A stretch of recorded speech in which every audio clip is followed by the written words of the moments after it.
We all know how expensive it is to get web developers to build a website, any website, let alone an e-commerce website. Is very expensive. And now there's technology out there, website builders, that doesn't really require you to use a web developer if only you're willing to learn and give your time and develop your site yourself. So in this video, I'm going to share with you the process and steps that I went through in order to build my websites for my e-commerce stores. So if you want to know more and maybe you want to improve your website, maybe you want to try building your own website, then join me to find out.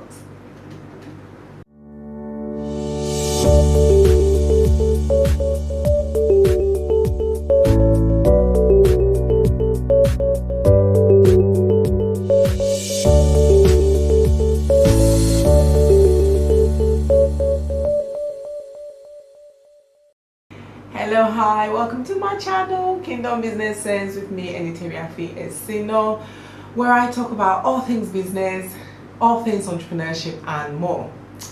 It's been a while, I know, since I did a video. It's been about a month, but that's for good reason. I've been really busy and kind of working my way through this pandemic with my businesses, and it's just a lot going on, so I wasn't really having the time to do my videos. But I hope now that, you know, I'll get back on track and I'll be putting out a video once every week.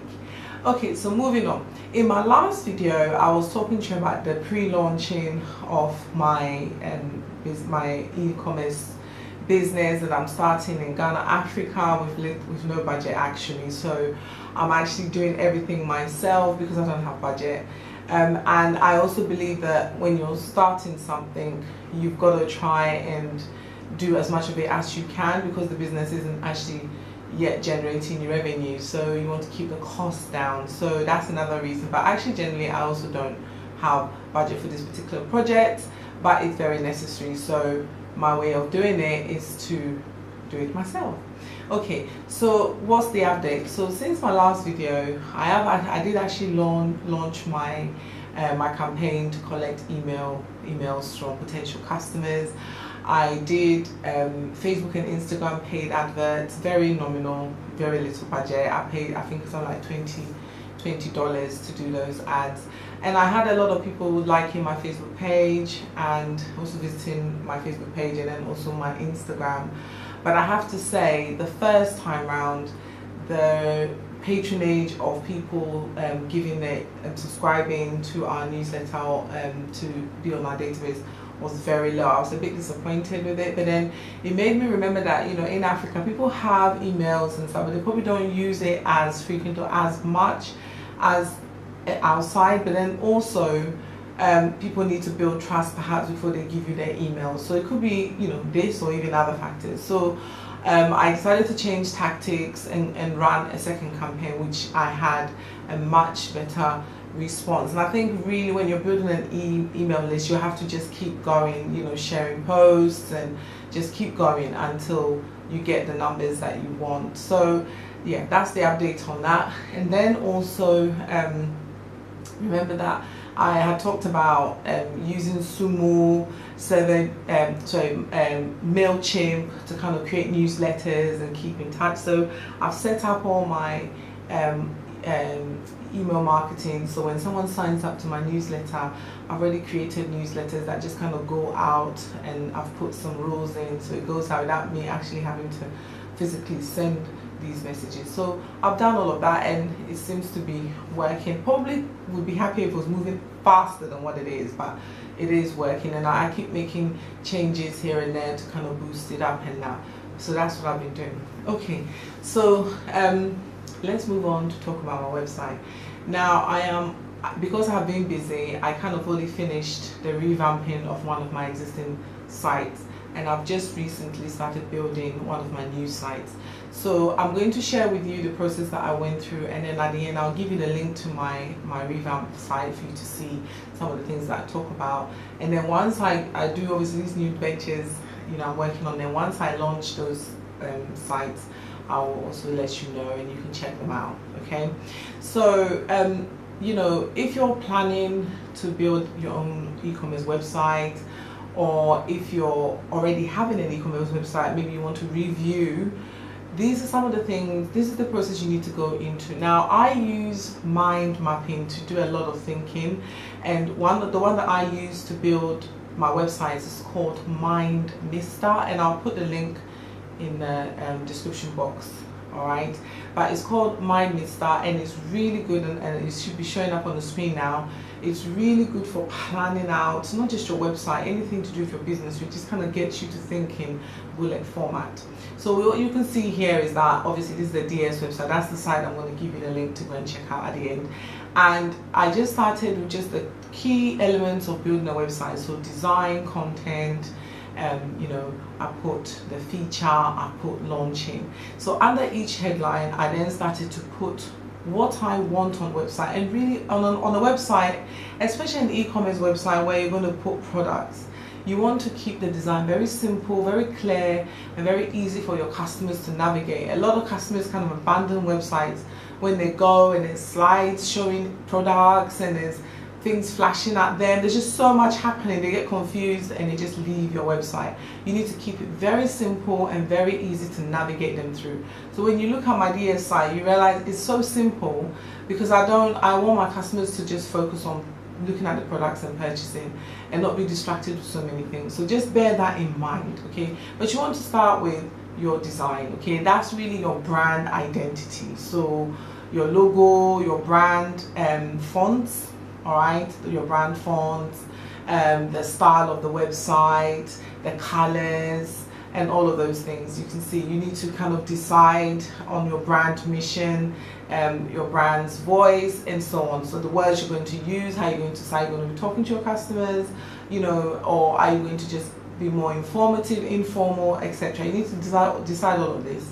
And then you also need to go on to look at the brand visibility. So that's things like your social media, and which social media do you want to be on? For me, I chose Facebook, Instagram, YouTube, and Twitter for this particular brand.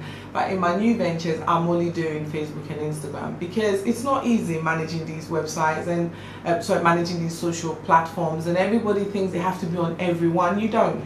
You can just start with one or two and then build your way as you go. It's better to have quality content than to try and be everywhere and then you're struggling to do newsletters, and just stick to what you can do and what you want to give to your customers. That's what I did. So for me, that's the social handles, but then I use platforms to share, to send information out, etc. If you haven't learned all that or you don't have time, just stick to what you can do. So you need to decide on the social handles that you're going to work at. And then when you come on to looking at content, of course you're going to have content. You have to decide things like also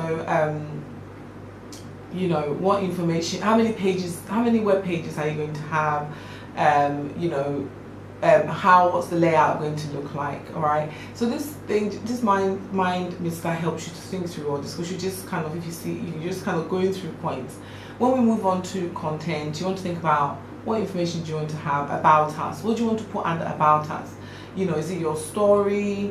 I want to talk about my story, or is it about a brand? Is it contacting you? You know, you decide what goes there. You want to maybe then go on to decide other things that you want to add as content. For me, it's just a blog. You know, it's just a blog for now, and we will just share the blog in our social handles, and then also we will be doing a newsletter. But the newsletter is really kind of, I've decided to go down the line of kind of talking and sharing and explaining and educating my customers on the products that I sell, because I realize sometimes customers need to know, what is this product? We always assume they know every product we bring. So I want to do that. So that's just the two things in terms of engagement with my customers I'm going to be doing. Some people will do a whole heap of things, write articles every week, do this and that. I'm doing what I feel my customers would want, and I'm going to survey them periodically to see whether that is what they want. But I'm just starting with what I can manage, so I'm just encouraging you to do the same, all right? So you need to decide on the types of content you want to have on your website, and really stick to what you know, how you want your site to be. And the other thing I did, I think I mentioned in my last video, is that you should visit other websites that are doing similar to you and see how they've set up the websites, the types of colors and so, and then pick the things that you like and adopt it to be, you know, to the way you want. I mean, I had in mind, I just wanted a clean look on my website. I wanted it to be very light, very clean. So that's the style I went with. But somebody also wants it to be a bit more busy, a bit more interactive. So you need to decide. It's good to look at other websites because it helps you to decide where you want to be at, and it's always good to look at ones in your industry because generally there's kind of a trend, and then you'll be able to know what trend you choose to also stand out. All right, so that's what I went through to do my website, this process. And you know, I think it's really good because each time you just log in and you can see what you've decided. So after I had done all of that, before I sat down to build my website, I made sure that I had all my images. This is very important. When you sit down to build this website, you need to make sure all your images, all the content is written out, everything is saved in a folder. So all you're literally doing is copying and pasting the text into the pages or places you want text, and then uploading images into places you want the images. And if you're going to be uploading your products as well, you need to make sure you have all the descriptions, prices, everything ready before you sit down to build your website. There's nothing worse than sitting down to build your website and now you have to go and find this video or this image or this words. No, get everything together. So when you sit down, you're just going to move, and you get so much more done quickly when you prep and get all your information together after doing all your planning. So that's what I did. I used Yola to build my site. That's because my site, this particular site I revamped, was already there, and obviously, of course, since I built it till now, I've gained so much more experience and training, etc., so I could do a much better job of it. So I literally just took it down and rebuilt the whole site again. And I also actually this time, because I took some classes in product shooting, it wasn't really that I want to do product shooting myself, it's just that I wanted to know when people are shooting my products, how and what I needed to be thinking about with my products. So I did this short course. So I actually decided to practice it with my products for this particular store, and it wasn't bad. You know, I think definitely as I keep doing it, I'm going to get much better at it. But I was very pleased, you know, definitely. Of course, there's always room for improvement. So I actually did a product shoot myself, and maybe somewhere down the line I'll show you how I went about doing all that product shoot, finding all the materials and improvising in order to get it done, because it's not easy to also find things to kind of use to do shoots and stuff in Ghana or in Africa. So you have to just keep it simple, and that's what I did. So maybe another time I'll share with you how I did that. But you know, of course, there are people out there who can actually do the product shoot for you. You don't have to do it yourself. But you know, as I said to you, I'm doing this on a budget, and I'm intentionally making sure I'm using my skills to do this, so that I can, of course, I run workshops and things on this, so I want to be able to share with my students and things that what I'm teaching you, this is it live, so that they know that what you're telling them you're actually doing. So that's one of the other reasons why I do this a lot. And then the other things, as I've said, you know, I'm trying to manage costs and things like that. And when you're in business right now in the pandemic, you really have to be sensitive to managing costs, because we've got a bit of a long way to go with this pandemic. All right, so that's my update and on, you know, where I am, and of course in building my website. I know definitely as I keep posting on this, I'm going to be sharing more insights on this whole website building stuff. But if you watched the previous video, I did give a lot more insights on the kind of things to think about at a pre-launch. So, but if you have any questions or you want me to answer any questions, just message me or my DM me, etc., and I'll be happy to share them with you. So thank you for listening. As usual, of course, do subscribe, do share, do like, do comment, do ask questions. And if you want to see the site that I have built, you can visit my site. It's called Delilah's Secret, so that's www.delilahsecret.com, and you can see the site that I have built, and then you can let me know what you think. All right, I'm always open to improve, so feel free to give me feedback. Thank you for listening. Until the next time, bye.